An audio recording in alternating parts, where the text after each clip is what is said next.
பேசிக்கா அரசியல்னா என்னன்னு தெரியும் அந்த குழந்தைக்கு.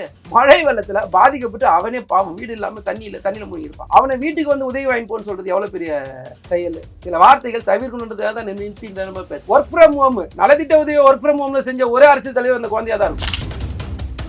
அவங்க தான் சொல்றாங்கல்ல சார், அவர் ஒரு மிகப்பெரிய நடிகரா இருக்காரு, வெளியே வந்தா கூட்ட நெரிசல் ஏற்படும், சட்டம் ஒழுங்கு சிக்கல்கள்லாம் இருக்கு அப்படின்னு. அதெல்லாம் ஏற்க முடியாது. எதை வச்சு மிகப்பெரிய நடிகர்? அப்ப நீங்க அதை ஏற்கலையா? இல்ல எதை வச்சு மிகப்பெரிய நடிகர் சொல்லுங்க, கேள்வி கேட்டீங்கல்ல.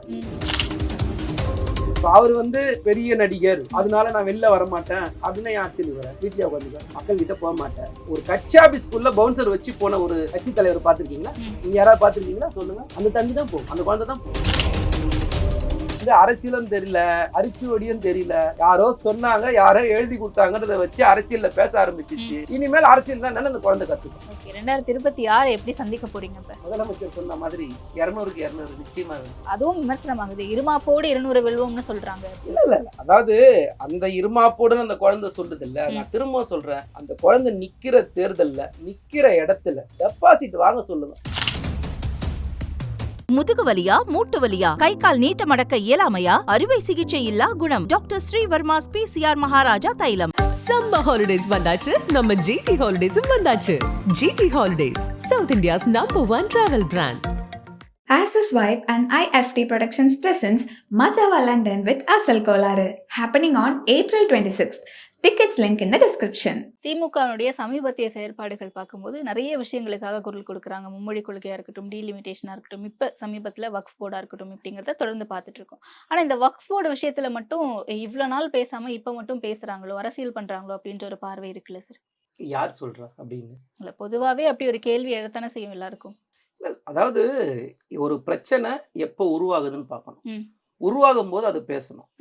உருவாயிட்டு அந்த பிரச்சனை நீர்த்து போனதுக்கு அப்புறம் பேசினா நம்ம கேட்கலாம், நீங்க சொல்ற மாதிரி இப்ப பேசுறீங்களேன்னு சொல்லிட்டு. இப்பதான் இந்த நாடாளுமன்றத்துக்கு வருது, நாடாளுமன்றத்துல ஒரு சட்ட மசோதாவை கொண்டு வராங்க, அப்ப நம்ம அதை எதிர்த்து பேசுறோம். ஒண்ணு. ரெண்டாவது, இந்த மசோதாவை யாரு கொண்டு வராங்க நம்ம பார்க்கணும். இப்போ பாஜக மாதிரியான ஒரு கட்சி, அமித்ஷா மாதிரியான ஒரு ஆளு, மோடி மாதிரியான நபர்கள் இந்த நாட்டை ஆளும் போது சில பிரச்சனைகள் இருக்கு. இவங்க ஆல்ரெடி ஆட்சிக்கு வரும்போது சொன்ன எந்த ஒரு வாக்குறுதியும் இவங்க நிறைவேற்றல முதல்ல. ரெண்டாவது, மக்களை பிளவுவாத அரசியல் தான் இவங்க கொண்டு போறாங்க. உதாரணத்துக்கு இந்த நாட்டுடைய பிரதமராக இருக்கிற மோடி அவர்களே தேர்தல் பிரச்சாரத்துல என்ன சொன்னாரு? உங்களுடைய இடஒதுக்கீடு பறிக்கப்படும், உங்களோட மாடு பறிக்கப்படும், ஒரு மாடு இருந்தால் ஒரு 2 மாடு பிரிச்சு கொடுத்துருவாங்க அப்படின்லாம் பேசி தான் மக்களை பிளவுவாத அரசியல் பண்ணி தான் தேர்தலையே மெஜாரிட்டியா இருந்த பாஜக மைனாரிட்டி அரசாங்கமா மாறிடுச்சு. அப்போ அவங்க எதை கையில் எடுக்கிறாங்கன்னா, ஒவ்வொரு வாட்டியும் அவங்க ஒரு தோல்வி கையில் மக்கள் கொடுக்கும்போது அவங்க எடுக்கிறது சிறுபான்மை மக்களுக்கு எதிரான சட்டங்களும் திட்டங்களும் தான். ஏற்கனவே நீங்க பார்த்தீங்கன்னா சிஏஏ சட்டம், என்ஆர்சி, என்பிஆர் மாதிரியான சட்டங்கள், முத்தலாக்கு சட்டம், அதே மாதிரி ஆர்டிகல் 370 திரும்ப பெற்றதா இருக்கட்டும், இப்படி சிறுபான்மை மக்களுக்கு எதிராக தான் அவங்க இதுவரைக்கும் ஆட்சியை நடத்தியிருக்காங்க. எந்த இடத்துலயும் சிறுபான்மை மக்களோட காவலர்களாக இருந்திருக்க முடியாது. எங்கேயுமே நீங்க பாபர் மசூதி இடிப்பு யாரும் மறந்திருக்க முடியாது. அதே மாதிரி குஜராத் கலவரத்தை யாரும் மறந்திருக்க முடியாது. ஸோ இப்படி மோடி, அமித்ஷா இந்த நபர்கள், அந்த பாஜக கட்சி, ஏன்னா பின்னாடி நின்று இயக்குற ஆர்எஸ்எஸ் உடைய செயல்பாடு. ஸோ இந்த ஆர்எஸ்எஸ் உடைய செயல்பாடு நீங்க பார்த்தீங்கன்னா முழுக்க முழுக்க மக்கள் விரோத சட்டங்களும் திட்டங்களும் தான் கொண்டு வராங்க. அப்படி இருக்கும்போது நம்ம மக்களுக்காக குரல் வெடி கொடுக்க வேண்டிய கட்டாய இடத்துல நம்ம இருக்கிறோம். ஸோ அதுக்கான குரலாக தான் நம்ம ஒவ்வொரு இடத்துலையும் நம்ம பதிவு பண்ணுறோம். அது நாடாளுமன்றமாக இருக்கட்டும், சட்டமன்றமாக இருக்கட்டும், இல்லை மக்கள் மன்றமாக இருக்கட்டும், எல்லா இடத்துலையும். ஓகே. இல்லை, இப்போ சில மாதங்களுக்கு முன்பாகவே வக்ஃபு போர்டில் திருத்தம் கொண்டு வர போகிறாங்க, சட்ட திருத்தம் அப்படிங்கிறது தெரியப்படுத்தியாச்சு. பாஜக அரசு சொல்லி இன்னைக்கு இதை பாராளுமன்றத்தில் தீர்மானமாகவும் நிறைவேற்றப்பட்டுருச்சு வாக்கெடுப்பின் அடிப்படையில். ஏன் அப்பத்திலிருந்தே இதை பேசியிருந்தா இதை தடுத்திருக்கலாம்? இல்லை, நீங்கள் நாடாளுமன்றத்தில் இந்த சட்ட மசோதாவை கொண்டு வரும்போதே எதிர்க்கப்பட்டதுனால தான் ஜேபிசிக்கு அது அனுப்பப்படுது. ஸோ ஜேபிசிக்கு அனுப்பப்படும் போது அங்க பாத்தீங்கன்னா 44 சட்ட திருத்தத்தை எதிர்கட்சிகள் சொல்றாங்க. 44 சட்ட திருத்தத்துல ஒரே ஒரு சட்ட திருத்தம் கூட ஏத்துக்கல. அப்போ கூட்டு பேசுறதுல ஒரு 742 சிறுபான்மை மக்கள் அமைப்புகளை கூப்பிட்டு பேசுறாங்க. அவங்க கொடுக்குற எந்த இதையும் ஏத்துக்கல. ஆனா கூட்டணியில் இருக்கிறவங்க கொடுக்குற 1-2 தான் அவங்க ஏத்துக்கிறாங்க. அந்த 1-2 பாத்தீங்கன்னா அவங்கள திருப்திப்படுத்துற மாதிரி தான் இருக்கு. அதாவது யாருன்னா பாஜக, ஆர்எஸ்எஸ். ஸோ இவங்க எந்த இடத்துலையும் சிறுபான்மை மக்களுக்கு எதிராக தான் நிற்கிறாங்களே தவிர அவங்களுக்கு ஆதரவாக நிற்கல. நீங்கள் இந்த 742 அமைப்புகள் எதிர்த்ததா இருக்கட்டும், இல்ல எதிர்க்கட்சிகள்லாம் சேர்ந்து 44 சட்ட திருத்தத்தை கொண்டு வந்ததா இருக்கட்டும், எந்த இடத்துலையுமே எடுக்காம இவங்க திடீர்னு என்ன பண்றாங்கன்னா, ஒரு 665 பக்கம் கொண்ட ஒரு அறிக்கையை நாடாளுமன்றத்துல தாக்கல் பண்றாங்க. தாக்கல் பண்ணிட்டு 3 மணி நேரத்துல அதை வந்து சட்ட மசோதாவா நிறைவேற்ற முயற்சி பண்றாங்க. கேட்டா ஏதோ வந்து நாங்க வந்து விவாதத்தை எடுத்து வந்து தான் நிறைவேற்றணுன்ற நடிக்கிறாங்க. இப்போ ஜேபிசிலேயே பார்த்தீங்கன்னா எதிர்க்கட்சிகள் எல்லாம் வந்து வெளிநடப்பு செய்ய வச்சாங்களா இல்லையா, நம்ம பார்த்தோமா இல்லையா? ஸோ எதிர்க்கட்சிகள் திமுக உட்பட எல்லா எதிர்க்கட்சிகளும் மக்களுக்காக நிக்கிறாங்க. அவங்க எந்த இடத்துலயும் மக்களுக்காக நிக்கல. ஆர்எஸ்எஸ் சொல்றதை அவங்க செய்யறாங்க. இப்போ இப்போ மோடி அவர்கள், இந்த அமித்ஷா மாதிரியான ஆட்கள், நான் என்ன ஒரு எளிமையான ஒரு கேள்வி கேட்கறேன்னு, இப்ப இதே மாதிரி அவங்க இன்னைக்கு பேசுற மாதிரி இப்ப பஞ்சாப்ல போய் அவங்களால சீக்கியர்களுக்கு எதிராக பேச முடியுமா, இல்ல ஜெயின்ஸுக்கு எதிராக பேச முடியுமா? பட் ஆனா நீங்க ஈஸியா என்ன ஒரு காரணம் சொல்றீங்க, இதுல வந்து ஒரு 8,70,000 சொத்துக்கள் இருக்கு, இதுல வந்து 9,40,000 ஏக்கர் நிலங்கள் இருக்கு, இதோட மதிப்பு 1,20,000 கோடி மதிப்புள்ள சொத்துக்கள் இருக்குன்னு கேட்குறீங்க. நீங்க ஆட்சிக்கு வந்து 35 லட்சம் கோடியை வந்து கார்பரேட்டுக்கு வாரி கொடுத்தீங்கல்ல, அப்போ உங்களுக்கு தெரியலையா? வாராக்கடன் மட்டும் நாடாளுமன்றத்தில் அறிக்கையா தாக்கல் பண்றீங்க 16 லட்சம் கோடின்னு சொல்லி. அப்ப 16 லட்சம் கோடியில இது 1,20,000 கோடின்றது எத்தனை சதவீத கம்மி? அப்போ உங்களுடைய நோக்கம் வந்து நல்லது செய்யணும்னு கிடையாது, சிறுபான்மையின மக்களை கஷ்டப்படுத்தணும், துன்பப்படுத்தணுன்றது தான் உங்களோட நோக்கம். அதுக்கு நீங்க ஏதோ ஒரு காரணத்தை தேடுறீங்க, ஏதோ காரணத்தை சொல்றீங்களே தவிர மக்களுக்காக நீங்க எந்த சட்டத்தையும் நீங்க கொண்டு வரல, எந்த திட்டத்தையும் கொண்டு வரல. சிறுபான்மையினர் உரிமைகளை பறிக்கிற விதமா பாஜக அரசு செயல்படுது அப்படின்ற குற்றச்சாட்டை தொடர்ந்து திமுக நினைச்சிட்டு இருக்காங்க. இப்ப நீங்க சொன்னதுல இருந்து நான் அதான் புரிஞ்சுக்கிறேன். ஆனா இங்க தமிழகத்துல சிறுபான்மையினர் பாதுகாப்பா இருக்காங்களா? உதாரணத்துக்கு சமீபத்தில் நடந்த திருப்பரங்குன்றம் மலை இஷ்யூவே எடுத்துக்கலாம். நம்ம அப்ப இவ்வளவு நாள் நம்ம எங்க நார்த்ல என்ன நடக்குதுன்னு பேசிட்டு இருந்தோமோ அதே தானே எங்க தமிழகத்திலயும் நடக்குது. அப்ப இப்படியே போனா நிலை என்னவா இருக்குங்கிறது கேள்வி. யாரு உருவாக்க? இப்போ அந்த திருப்பரங்குன்றம் மலையை பத்தி பேசும்போது உயர்நீதிமன்றம் என்ன சொல்லுது? கடவுள் எல்லாம் ஒழுங்கா தான் இருக்கிறாங்க, வேண்டாதவங்க தான் சில பிரச்சனையை உருவாக்குறாங்க. இப்போ நம்ம ஊர்ல வந்து எனக்கு தெரிஞ்ச வரைக்கும் இந்து முஸ்லீமு, இந்து கிறிஸ்டின்ன்ற பிரச்சனைகள் பெருசா வந்தது கிடையாது. இதுக்கு முன்னாடி பிஜேபி ஆளுங்கட்சியா வரதுக்கு முன்னாடி வரைக்கும் ஒன்றியத்துல புரியுது. மோடி, அமித்ஷா மாதிரியான ஆட்கள் வந்து அவங்களுடைய ட்ராக் ரிப்போர்ட், நீங்க அது மேற்கு வங்காளத்துல அவங்க வளர்ந்ததா இருக்கட்டும், இல்ல உத்தரப்பிரதேசத்துல வளர்ந்ததா இருக்கட்டும், இல்ல பீகார்ல வளர்ந்தா இருக்கட்டும், எல்லா மாநிலத்திலும் நீங்க போய் பாருங்க, அவங்க எல்லா இடத்துலையுமே மதத்தை முன்னிலை வச்சு மதத்தோட அடிப்படையில் தான் அவங்க தேர்தலை சந்திச்சிருப்பாங்களே தவிர எந்த இடத்துலையும் மக்களுக்கான திட்டங்களை சொல்லி அவங்க கேட்கல. நீங்க இப்போ கடைசியா ஒரிசால ஆட்சி பிடிக்கிறாங்க. எதை வச்சு ஆட்சி பிடிச்சாங்க? அந்த ஒரிசால கூட வந்து அந்த பெட்டகத்தை, அதோட சாவி தமிழ்நாட்டில் இருக்குதுன்னு பேசினாங்க. இந்த நாட்டுடைய பிரதமரா பேசினாங்க.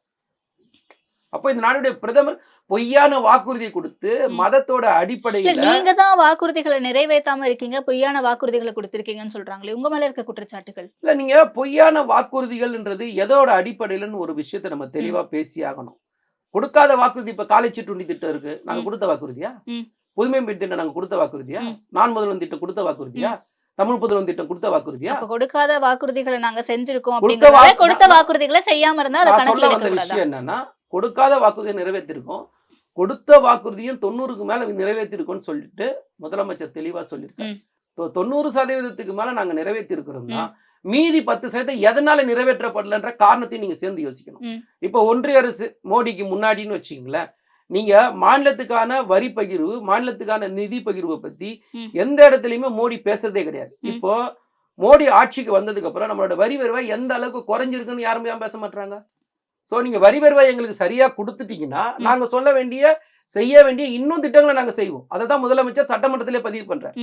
இப்போ நீங்க சொல்ற மாதிரி வந்து நீங்க இன்னைக்கு பேசிட்டு போயிடுறீங்கிற மாதிரி நாம அப்படி பேசிட்டு போகல. ஸோ எங்களுடைய வாக்குறுதி எங்களுக்கு ஞாபகம் இருக்கு, ஆனா அந்த வாக்குறுதிக்கு பின்னாடி இருக்கிற நிதி சுமையும் ஒரு காரணம் இருக்கு. அப்ப இந்த நிதி சுமையை உருவாக்குறது யாரு? ஒன்றிய பாஜக அரசா யாரு? அப்போ ஒன்றிய பாஜக அரசு இதை ஏன் செய்யறாங்கன்னா, அவங்களுக்கு வந்து மாநிலத்துல வந்து அவங்களுடைய காலை வந்து பதிய வைக்கணும். ஸோ இங்க இருக்கிற மாநில அரசுகளை வந்து கஷ்டப்படுத்தணும், அவங்களுக்கு நிதி கொடுக்க கூடாது. நீங்க மழை வெள்ளம் வந்தா கூட நிதி கொடுத்தாங்களா? பட்ஜெட்ல தமிழ்நாடுன்ற வார்த்தை எத்தனை இடத்துல பதிவு பண்ணீங்க? ரயில்வே திட்டங்களுக்கு எத்தனை சதவீதம் நிதி கொடுத்தீங்க? இன்னைக்கு மும்மொழி கொள்கையை ஏத்துக்கிட்டாதான் நிதியை கொடுப்பேன்னு சொல்லிட்டு இந்த ஒன்றியத்துடைய கல்வி அமைச்சர் சொல்றாரு. இது எந்த அடிப்படையில நியாயம்? சொல்லுங்க பாப்போம், பேச சொல்லுங்க. நீங்க அப்போ ஒரு உங்களுடைய அஜெண்டாவை இங்க திணிக்கணும், அதை ஏத்துக்கிட்டாதான் நிதி கொடுப்பேன்றது வந்து எவ்வளவு பெரிய அயோக்கியத்தனம். உங்க வீட்டு காசு இல்லைல்ல. ம். மோடி இந்த முதலமைச்சராக இருக்கும்போது உங்க மாமா வீட்டு காசையா கொடுக்குறான்னு கேட்டாரு. அதே நான் திரும்பி கேட்குறேன், உங்க வீட்டு மாமா வீட்டு காசையா கொடுக்குற நீ? காசை விடுன்னா நான் கட்டுற வரி போனோம். உனக்கு எங்கேருந்து வருமானம் வருது? நான் வரி கட்டலைன்னா உனக்கு எங்கேருந்து வருமானம் வரும்? ம். நான் வரி கட்டுறேன், அதை வாங்குறீங்க, அதை எங்களுக்கு பிரித்து கொடுக்கணும். டைரக்ட் டேக்ஸ், இன்டைரக்ட் டேக்ஸ்னு இருக்குல்ல. அப்போ நேரடி வரி வருவாய், மறைமுக வரி வருவாய் யாருக்கிட்ட இருக்கு? ம். அதை யார் கலெக்ஷன் பண்றா? அது எங்க இருக்குன்னு புரிஞ்சுக்கணும்ல. ஜிஎஸ்டிக்கு முன்னாடி மாநிலத்துடைய பங்கு நீங்க உட்காந்து பேசுனா நான் தயார் பேசுறதுக்கு. ஆனா மோடி மாதிரியான நபர்கள், அமித்ஷா மாதிரி ஆண்டுகள் இந்த ஆர்எஸ்எஸ் உடைய இந்த அஜெண்டா பின்புலம் கொண்ட இந்த நபர்கள் எல்லாருமே என்ன கட்டத்தை நோக்கி போறாங்க? மக்களை வஞ்சிக்கணும், தன்னுடைய சித்தாந்தத்தையும் கொள்கையையும் திணிக்கணுன்ற அடிப்படையில் தான் போறாங்களே தவிர வேற எதுவுமே செய்யல. ஓகே. ஆனா இப்ப இங்க திமுக அரசு பாஜக எதிர்ப்பு அப்படிங்கறத மட்டுமே கையில் எடுத்துட்டு அரசியல் பண்ணிட்டு இருக்காங்க கடந்த 3 தேர்தல்கள்ல அப்படின்ற ஒரு குற்றச்சாட்டை பகிரங்கமா மேடையில தாவேகவினர் வைக்கிறாங்க. ஆனா இதை தாண்டி இப்ப இந்த வக்ஃபு போர்டு எடுத்துக்கிட்டாலும் கூட 2013லயே ஒரு சட்ட திருத்தம் கொண்டு வந்திருக்காங்க. ஏன் இப்ப மட்டும் அந்த எதிர்ப்பு அப்படிங்கிறது? இஸ்லாமிய நலனுக்காக தானே பண்றோம் அப்படின்னு சொல்றாங்க மத்திய அரசு. எந்த ஒரு விஷயத்தையும் யார் செய்யறாங்கன்றதையும் நம்ம பார்க்கணும்ல. ம். இப்போ காங்கிரஸ் செய்யறதுக்கும் பாஜக செய்யறதுக்கும் வித்தியாசம் இருக்கா இல்லையா? காங்கிரஸ் ஒன்றும் பாபர் மசூதி இடிக்கலையே. ம். காங்கிரஸ் ஒன்றும் குஜராத் கலவரத்தை உருவாக்கலையே. ம். காங்கிரஸ் ஒன்றும் முத்தலாக் சட்டத்தை கொண்டு வரலையே. ம். காங்கிரஸ் ஒன்றும் சிஏஏ, என்ஆர்சி, என்பிஆர் சட்டத்தை கொண்டு வரலையே. காங்கிரஸ் ஒன்றும் ஆர்டிகல் 370 திரும்ப பெறலையே. காங்கிரஸ் இதெல்லாம் செஞ்சுது. ம். இதெல்லாம் பாஜக தானே செஞ்சுது. அப்போ பாஜக செய்யும் போது பாஜகவை எதிர்க்கிறோம். இப்போ இப்படி இந்த கேள்வி நீங்க கேட்டதுனால நான் இப்படி சொல்றேன். ம். இப்போ இதே திமுக பாஜகவோட கூட்டணியில் இருந்தது. அன்னைக்கு ராமர் கோயில் வந்ததா? அன்னைக்கு ஆர்டிகல் 370 திரும்ப பெற்றதா? அன்னைக்கு பொது சிவில் சட்டத்தை பத்தி பேசப்பட்டதா? சொல்லுங்க. இன்னைக்கு பேசுறோம் அப்படின்றது வந்து இன்னைக்கு பேச வேண்டிய சூழ்நிலையை உருவாக்குறது பாஜக, நாங்க இல்ல. நீங்க இதெல்லாம் செய்யாதீங்க, நாங்க ஏன் உங்களை எதிர்த்து பேச போறோம்? ம். இங்க செய்யறவனை கேள்வி கேட்காம தப்பு செய்யறவனை தடுக்கிறவனை போய் கேள்வி கேட்கறது எவ்வளவு பெரிய சிறுபிள்ளைத்தனம். ம். ஒரு குழந்தைத்தனமா தாவேகா பேசுதுன்னா குழந்தைத்தனமா தான் அதுக்கு பதில் சொல்ல முடியும். ம். நான் கேட்கிறேன், பேசிக்கா அரசியல்னா என்னன்னு தெரியும் அந்த குழந்தைக்கு? ம். கட்சி ஆரம்பிச்சு 2 வருஷம் வந்துச்சு.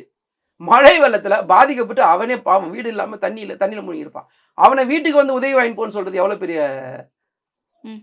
செயல். சில வார்த்தைகள் தவிர்க்கணுன்றதுக்காக தான் நிறுத்தி பேசுறேன். யோசிச்சு பாருங்களேன். அப்போ ஒருத்தன் பாதிக்கப்பட்டிருக்கான், அவனுக்கு நீ உதவி செய்ய நீ தானே போகணும். 100 பேர் ஒரு இடத்துக்கு வர்றதும் ம். ஒரு நபர் 100 பேர் இருக்கிற இடத்துக்கு போறதுக்கு எவ்வளவு பெரிய வித்தியாசம். ம். அப்போ ஒர்க் ஃப்ரம் ஹோம், நலத்திட்ட உதவி ஒர்க் ஃப்ரம் ஹோம்ல செஞ்ச ஒரே அரசியல் தலைவர் அந்த குழந்தையா தான் இல்ல இருக்கும். அவங்க தான் சொல்றாங்கல்ல சார், இல்ல, அவர் இல்ல. ஒரு மிகப்பெரிய நடிகரா இருக்காரு, வெளியே வந்தா கூட்ட நெரிசல் ஏற்படும், சட்டம் ஒழுங்கு சிக்கல்கள்லாம் இருக்கு அப்படின்னு. இந்த மிகப்பெரிய அதெல்லாம் ஏற்க நடிகர்னா முடியாதா? எதை வச்சு? ம். எதை வச்சு மிகப்பெரிய நடிகர்? அப்ப நீங்க அதை ஏற்கலையா? இல்ல எதை வச்சு மிகப்பெரிய நடிகர் சொல்லுங்க. கேள்வி கேட்டீங்கல்ல, நீங்க ம். சொல்லுங்க. எதை வச்சு மிகப்பெரிய நடிகர்? சார் நம்பர் 1ல இருக்காரு, அதான் எதை அதிக வச்சு? சம்பளம் வாங்குறாரு, கூட்டத்தை நிறைய வச்சா, நிறைய collection ரசிகர்கள் வச்சா, இருக்காங்க, எப்படி? எல்லாத்துலயுமே சார். எல்லாத்துலயும்னா ம். எனக்கு ஒரு 4 நாள் முன்னாடி ஒரு பேப்பர்ல படிச்சேன். ம். அமிதாப் பச்சன் அதிகமான வரி கட்டினாருன்னு சொல்லிட்டு. ம். அந்த அஜித் பேர் கூட ஒரு அறிக்கையில பேசிட்டேன். ம். தம்பி நிறைய சம்பளம் வாங்கினார்ல, எவ்வளவு ம். டாக்ஸ் கட்டினாருமா? ம். டாக்ஸ் சொல்ல கட்டவே சொல்லுங்க. இல்லன்றீங்களா? சொல்லுங்க. ம். நீங்க தான் நிறைய சம்பாதிக்கிறீங்கல்ல, ம். எவ்வளவு டாக்ஸ் கட்டணும்னு டிக்ளேர் பண்ணுங்க. ம். அதாவது கேள்வி கேட்கறதுன்னு முடிவு பண்ணிட்டாருன்னா அந்த தம்பி வந்து பதில் சொல்லவும் தயாரா இருக்கணும். ஓகே. இப்ப அவர் வந்து பெரிய நடிகர், ம். அதனால நான் வெளில வர மாட்டேன் அப்படின்னா ஏன் அரசியலுக்கு வர? ம். வீட்லயே உட்காந்துக்க. ம். அரசியல்னா என்ன? மக்களோட போ, மக்களோட பழகு, மக்களோட கஷ்ட நஷ்டத்தை பாரு, மக்கள் உனக்கு குறிக்க வேண்டியதை கொடுப்பாங்கன்றது தான் அரசியல். மக்கள் கிட்ட போக மாட்டேன். ஒரு கட்சி ஆபீஸ்க்குள்ள பவுன்சர் வச்சு போன ஒரு கட்சி தலைவர் பார்த்திருக்கீங்களா? ம். நீங்க யாராவது பார்த்திருக்கீங்களா? சொல்லுங்க. அந்த தம்பி தான் போகும், அந்த குழந்தை தான் போகும் கட்சி ஆபீஸ்க்குள்ள. ம். அப்போ உன்னால உன் கட்சி ஆபீஸுக்குள்ளேயே உன்னால உன்னை கட்டுப்படுத்த முடியாதுன்னா நீ எப்படி வெளியே வருவ?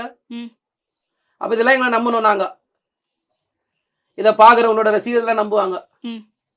இல்ல தொடர்ந்து அவங்களும் பிரச்சனைகளுக்கெல்லாம் குரல் கொடுத்துட்டு தான் என்ன இருக்காங்க, இல்ல பிரச்சனை? நீங்க சொல்றீங்களா? என்ன பிரச்சனை? இப்ப இதே இஸ்லாமியர்கள் சார்ந்த பிரச்சனைகள் எடுத்துக்கிட்டோம்னா, சிஏஏக்கு எதிர்த்து அறிக்கை விட்டுருக்காங்க, கட்சி ஆரம்பிச்சு வக்ஃபு எத்தனை போர்டுக்கு வருஷம் ஆகுது? இன்னைக்கு போராட்டம் கட்சி நடத்துறேன்னு ஆரம்பிச்சு சொல்லியிருக்காங்க. எத்தனை வருஷம் ஆகுது? 1 வருஷம். 1 வருஷம் முடிஞ்சு 2வது வருஷம் வந்துச்சா? 2 வருஷத்துல எந்தெந்த போராட்டங்களுக்கு ரோட்ல உட்காந்து மறியல் பண்ணீங்க? ம். ஆர்ப்பாட்டம் பண்ணீங்க? ம். உண்ணாவிரதம் இருந்தீங்க? எத்தனை பிரச்சனைக்கு சட்டமன்றத்தையோ இல்லைன்னா உயர்நீதிமன்றத்தையும் உச்சநீதிமன்றத்தையும் சட்ட போராட்டம் நடத்துனீங்க? உங்க திமுக அரசையே எதிர்த்து இங்க பெண்களுக்கு பாதுகாப்பு கிடையாது, பாலியல் குற்றங்கள் அதிகமாயிக்கிட்டு இருக்கு, நிறைய இல்ல நீங்க போராட்டங்கள் நடத்துறாங்கல்ல. பெண்களுக்கு பாதுகாப்பு இல்ல, பெண்களுக்கு இல்ல இல்ல அந்த குழந்தை என்னுடைய சொல்லிச்சு, நீங்க கேள்வி அது கேட்டீங்க. கிடையாது. ம். நீங்க எத்தனை போராட்டம் நடத்துனீங்கன்னு கேட்டதுனால நான் சொல்றேன். இந்த போராட்டம் நடத்தி இருக்காங்களே, அவர் என்ன இன்னைக்கு பண்ண- அவர் எங்க வக்ஃபு வந்தாரு? எதிர்த்து ஒரு போராட்டம் அவர் எங்க நடத்துறாங்களே இருக்காரு இப்போ? அப்படின்னு. ம். நீ தானே கட்சிக்கு தலைவன். ம். எத்தனை போராட்டத்துக்கு வந்த? இல்ல இப்ப திமுகவுல உன்னோட அல்ல தலைவர்கள் கை வந்தது எனக்கு வேணாம். திமுகவுல உன்னோட தலைவர்கள் அல்ல கை எல்லாருமே வந்தது எனக்கு போராட்டத்துல வேணாம். நீங்க கலந்துக்கிறாங்களா? ஏன் வளர்ந்துக்கல? எதிர்கட்சியா இருக்கும்போது இதே சிஐஏ என்ஆர்சி என்பிஆர் சட்டத்தை கொண்டு வரும்போது முதல்ல ரோட்ல வந்து ஆர்ப்பாட்டம் பண்ணது ம். தளபதி தான். ம். முத்துவேல் கருணாநிதி ஸ்டாலின். சரிங்களா? அந்த தளபதி. அதே மாதிரி ஆளுநர் அன்னைக்கு இருந்த தமிழ்நாடுடைய ஆளுநர் ஆய்வு செய்ய போறேன்னு சொல்லும் போது அதை கண்டிச்சு கருப்பு கொடி காட்டின கட்சி திமுக. ம். ஸோ நாங்க ஆளுங்கட்சியா இருந்தாலும் எதிர்கட்சியா இருந்தாலும் முதல்ல குரல் கொடுக்குறது நாங்க தான், ம். ஆர்ப்பாட்டம் பண்றது நாங்க தான், ம். போராட்டம் பண்றது எங்க தலைவர் தான். இன்னைக்கு சட்டமன்றம் நடந்திருக்கும் போது சட்டமன்றத்திலே குரல் கொடுக்கறது எங்க தலைவர் தான். ம். நீங்க ஏன் கொடுக்கல? அட்லீஸ்ட் குறைந்தபட்சம் நீங்க தான் ஒர்க் ஃப்ரம் ஹோம் பண்றீங்க, குறைந்தபட்சம் இந்த வகுப்போடு சம்பந்தமா ட்விட்டர்ல ஒரு வீடியோவாவது போடுங்க. ம். ஏன் போட மாட்டீங்க? ஏன் போட மாட்டீங்க? ம். கட்சியினருக்கெல்லாம் அறிவுறுத்தி நாடு நீங்க ஏன் தமிழ்நாடு போடலன்னு கேட்டா முழுவதும் போராட்டம் நடத்தணும்னு ஒண்ணே ஒண்ணு சொல்லியிருக்காருல்ல தெரிஞ்சீங்களா? சார். இந்த ஒரு விரல் உங்களை பார்த்து கேள்வி கேக்குதுன்னா ம். கீழே இருக்கிற 3 விரல் உங்களை பார்த்து நீங்க உணரணும். ம்.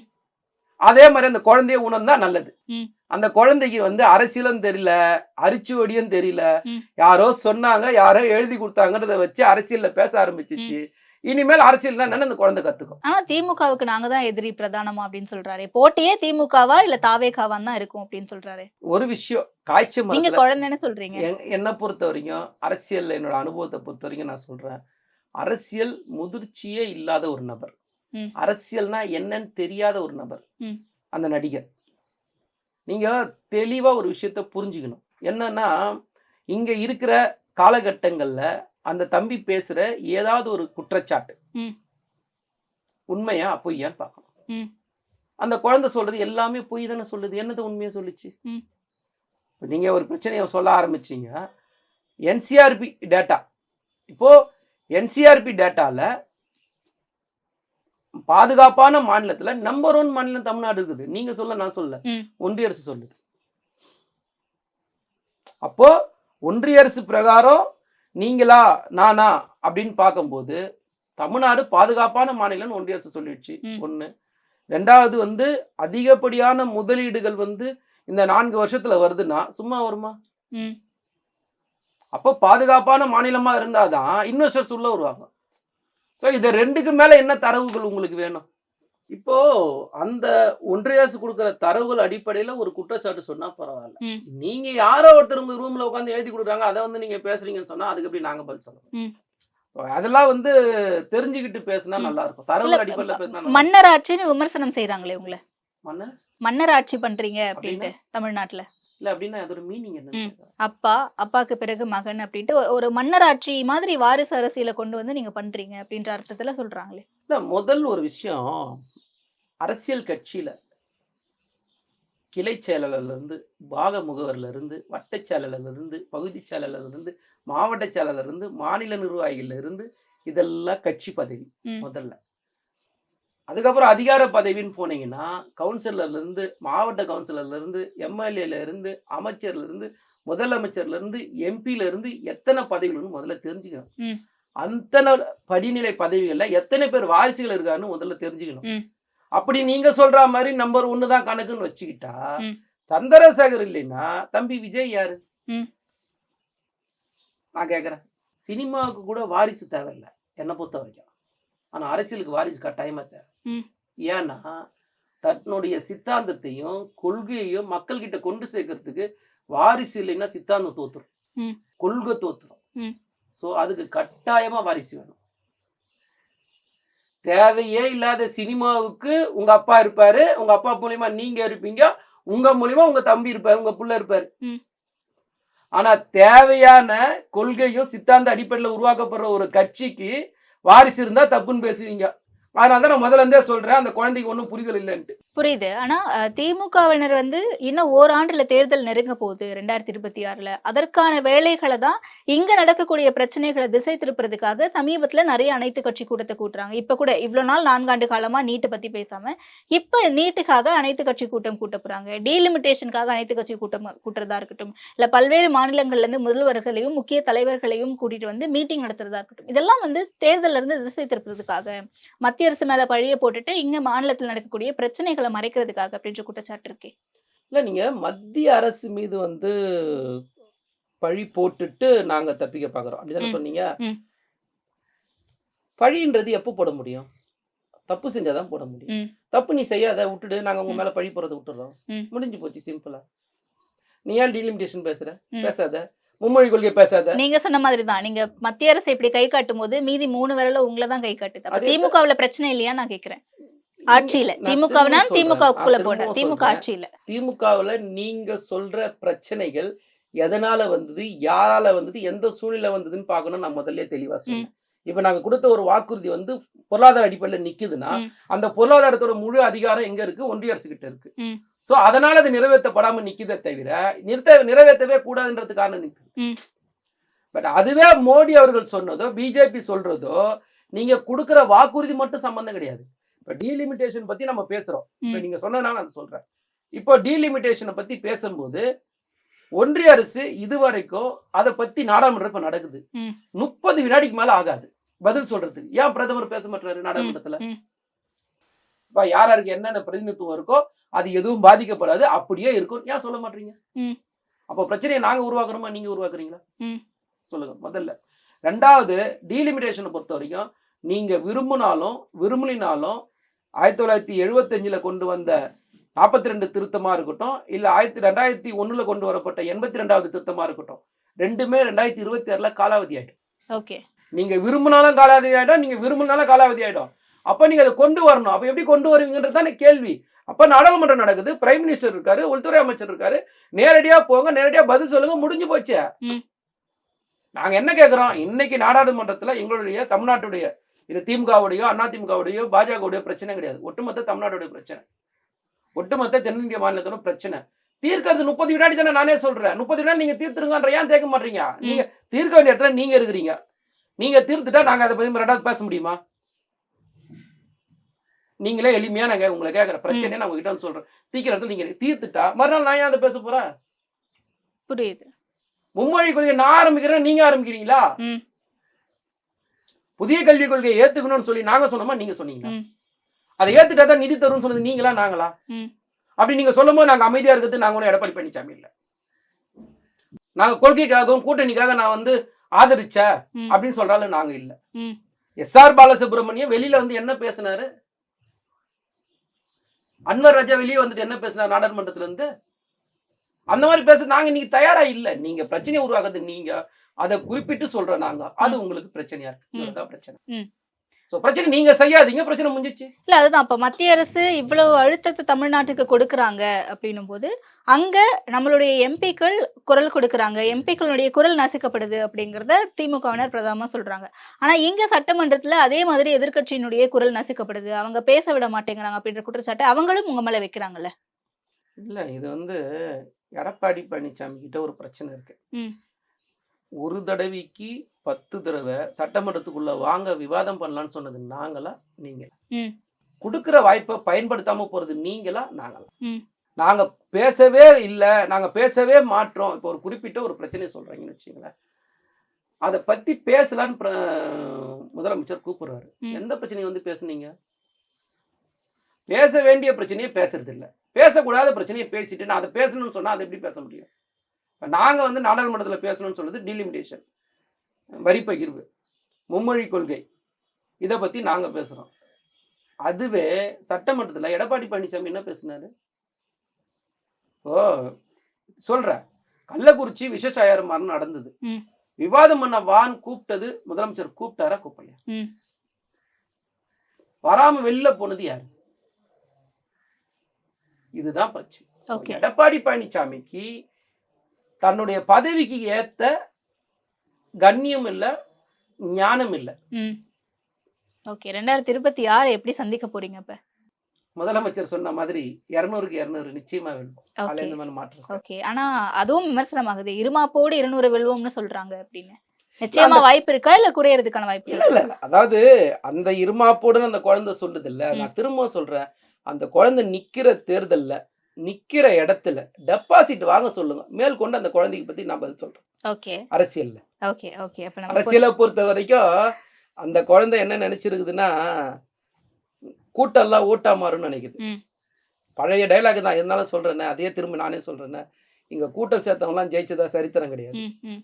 அதுக்கு அடுத்த டயலாக் வேண்டாம். ம். அதனால அடுத்த விஜயகாந்த் மாதிரி அவர் வருவாருன்னு சொல்றாங்களே நிறைய பேர். இல்ல இல்ல. நீங்க இந்த நாட்டை பொறுத்த வரைக்கும் ஒவ்வொரு தலைவர் மாரி இன்னொரு தலைவர் வர்றதுக்கு மிக மிக குறைவு. ஃபர்ஸ்ட். ம். அதாவது கொள்கை சார்ந்து சித்தாந்த சார்ந்துனா வந்துடலாம். ம். இந்த நடிகர்கள்ல அந்த மாதிரியான வாய்ப்பு மிக மிக குறைவு. ஓகே. ஸோ அவருடைய கேரக்டர்ன்றது வேற, அவருடைய விஷயன்றது வேற. இவருடைய கேரக்டர் வேற. நான் கொஞ்சம் டீப்பா சொல்லுவேன் அவரை பத்தி பேசும்போது.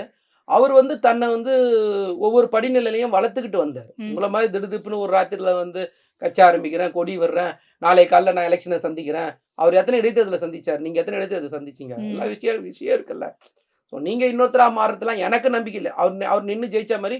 அதனால தான் சொல்றேன், உங்களால டெபாசிட்டும் வாங்க முடியாது. ம். நீங்க வேணா வெயிட் பண்ணுங்க. 2026ல பொறுமையா தேர்தல் ரிசல்ட்டுக்கு அப்புறம் கூட நான் காத்திருக்கிறேன். இதே இடத்துல உட்காந்து பேசுவோம்.